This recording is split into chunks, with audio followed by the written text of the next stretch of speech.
আকাশে টুকরো টুকরো মেঘ আর মিষ্টি বাতাস আমাদের জানান দিচ্ছে বর্ষা খুব কাছে, সে কিন্তু এসে পড়ছে। আসসালামু আলাইকুম, আমি জান্নাত।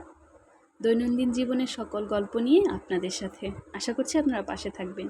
এই তো সকাল সকাল বৃষ্টির পানি সংগ্রহ করতে এসে পড়েছি। যারা গ্রামে থাকে তারা এগুলো সংগ্রহ করে রান্না করে।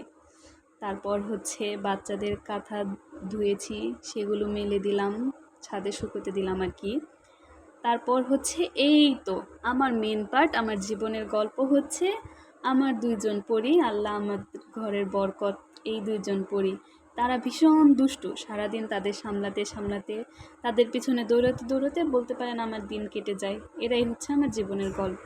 এই তো আমি আমার রান্নার কাজে চলে এসেছি।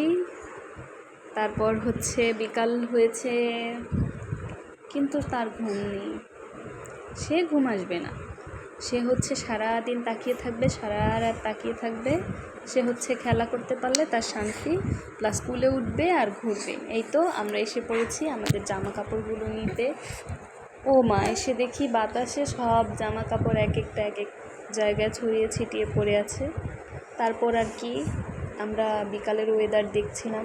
দেখতে দেখতে আজকের ব্লগটা আমরা শেষ করলাম। আশা করি আমাদের পাশে থাকবেন, আমাদের চ্যানেলটা সাবস্ক্রাইব